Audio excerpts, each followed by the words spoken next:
श्रीभगवानुवाच इमं विवस्वते योगं प्रोक्तवानहमव्ययम् विवस्वान्मनवे प्राह मनुरिक्ष्वाकवे ब्रवीत् एवं परम्परा प्राप्तम् इमं राजर्षयो विदुः सकाले नेह महता योगो नष्टः परन्तप स एवायं मया तेद्य योगः प्रोक्तः पुरातनः भक्तोऽसि मे सखा चेति रहस्यं ह्येतदुत्तमम्। अर्जुन उवाच अपरं भवतो जन्म परं जन्म विवस्वतः कथमेतद्विजानीयाम् त्वमादौ प्रोक्तवानिति।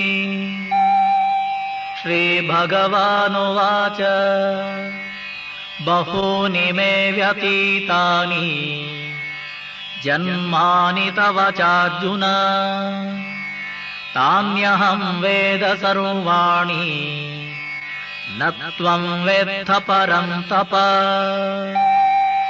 अजोऽपि सन्नव्ययात्मा भूतानामीश्वरोऽपि सन् प्रकृतिं स्वामधिष्ठाय सम्भवाम्यात्ममायया। यदा यदा हि धर्मस्य ग्लानिर्भवति भारत अभ्युत्थानमधर्मस्य तदात्मानं सृजाम्यहम्। परित्राणाय साधूनां विनाशाय च दुष्कृताम् धर्म संस्थापनार्थाय संभवामि युगे युगे। जन्म कर्म च मे दिव्यम् एवं यो वेत्ति तत्त्वतः त्यक्त्वा देहं पुनर्जन्म नैति मामेति सोऽर्जुन।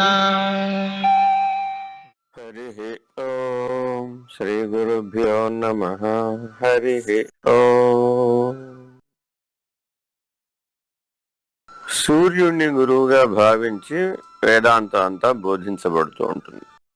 సూర్యుడికి ఎవరు బోధించారు అంటే భగవద్గీత చెప్తుంది. నేను కృష్ణ పరమాత్మ, నేను సూర్యుడికి బోధించాను అని పారంపర్యం అంతా చెప్పుకొస్తాడు ఆయన. నువ్వు నా కళ్ళ కనబడుతున్నావు కదా, నువ్వు నా బావగారు కదా అని అర్జునుడు అనుకుంటే బాబు నేను విశ్వానికంటే ముందు నుంచి ఉన్నవాడను, పరిపూర్ణుడను అనేటటువంటి నిర్ణయాన్ని స్పష్టంగా పరమాత్మ చెప్తాడు. ఇంకేం చెప్తాడంటే మానవుడు ఒక్కడే అందుకోదగినటువంటి లక్ష్యము పరిపూర్ణం, మిగిలిన ఎవరు అందుకోలేరు.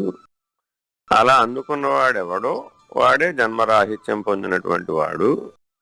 పునః జన్మ లేకుండా పోవాలి అంటే అసలు జన్మే లేదని తెలుసుకోవాలంటే ఈ రెండు మాటలు మోక్షం అన్నటువంటి నిర్ణయం పొందాలనుకున్న వాళ్ళకి తెలియాలి. పునః జన్మ లేకుండా పోవాలనేది ఒక పద్ధతి, అసలు జన్మే లేదు అని తెలుసుకోవడం రెండో పద్ధతి. అసలు జన్మే లేదని తెలుసుకోవడమేమో పరిపూర్ణం జన్మరాహిత్య పద్ధతి. పునః జన్మ లేదు నాకు అని చెప్పడమేమో ముక్తి పద్ధతి. ముక్తి అన్నదానికి మోక్షం అన్నదానికి మధ్య స్పష్టమైనటువంటి అనుభవ నిర్ణయాన్ని తెలియజెప్పడమే గురుతత్వం. తత్వజ్ఞానం ఈ రెండింటిని స్పష్టంగా అందిస్తుంది. ఆ తత్వజ్ఞానం అందుకోవాలి అంటే తప్పక గురువు దగ్గర సర్వస్వ శరణాగతి అయినటువంటి వాళ్ళు మాత్రమే దాన్ని అందుకోగలుగుతారు.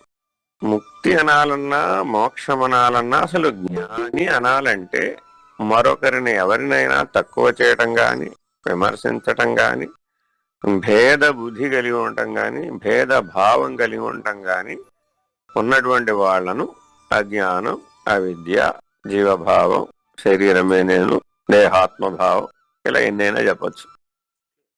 ఆత్మ అన్నటువంటి శబ్దం నేను అన్న శబ్దాన్ని సూచిస్తోంది.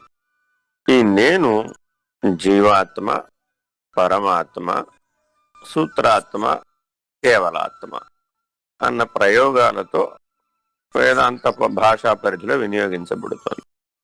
అంటే జ్ఞానం అంటే ఏమిటంటే నేను గురించి తెలుసుకోవడమే జ్ఞానం.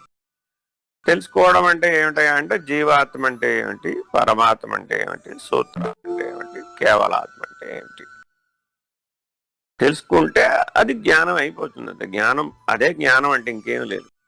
జీవాత్మ అంటే జీవ పరిధిలో ఉన్న జ్ఞానం, పరమాత్మ పరమ అన్నటువంటి స్థితిలో ఉన్నటువంటి నేను, సూత్రాత్మ అనంత విశ్వాలలో బ్రహ్మాండాలు ఎలా వచ్చిపోతున్నాయి, ఎలా నడుపబడుతున్నాయి, విశ్వ విజ్ఞానం అనుకోవచ్చు. అలా అదో సూత్రాత్మ. కేవలాత్మ కేవల జ్ఞానం. స్థూలంగా జ్ఞానం అంటే అర్థం ఇది. ఇలాంటి నిర్ణయ పద్ధతిని తెలియజెప్పే దాంట్లో చిట్ట చివరిది పరిణామరహితమైనటువంటిది, ఆవరణరహితమైనటువంటిది, చిట్ట చివరి ఉన్నటువంటి కేవల జ్ఞానం. ఆ కేవల జ్ఞానం వల్ల ఒక ఫలితం లభిస్తుంది. ఏమిటయ్యా అంటే ఏ చేతతో పని లేకుండా, ఏ నిర్ణయంతో పని లేకుండా నిర్ణయించే వాడిని పోగొట్టే పద్ధతి కాబట్టి కోహం దగ్గర మొదలుపెట్టినటువంటి ప్రయాణం నాహంతో ముగిసిపోతుంది. ఈ నాహంతో ముగిసిపోయి లేనిది లేనట్లు, ఉన్నది ఉన్నట్లు, ఇది ఎప్పటికీ లేదు, ఎప్పుడూ లేదు, ఎప్పుడూ లేదు, ఎప్పుడూ లేదు, ఎప్పుడు ఉన్నది, ఎప్పుడు ఉన్నది, ఎప్పుడు ఉన్నది, ఉన్నది బయలు, లేనిది ఎరుక అన్న నిర్ణయం దగ్గర పూర్తి చేసేస్తుంది. మోక్షం అంటే, జన్మరాహిత్యం అంటే, పరిపూర్ణం అంటే ఉన్న నిర్ణయం. ఇలా నిర్ణయింపబడటానికి తప్పక గురుపాదములే శరణములని జీవాత్మ నుంచి కేవలాత్మ దాకా మానవుడు జ్ఞానాన్ని పొందాలి. హరి ఓం. శ్రీ గురుభ్యో నమః.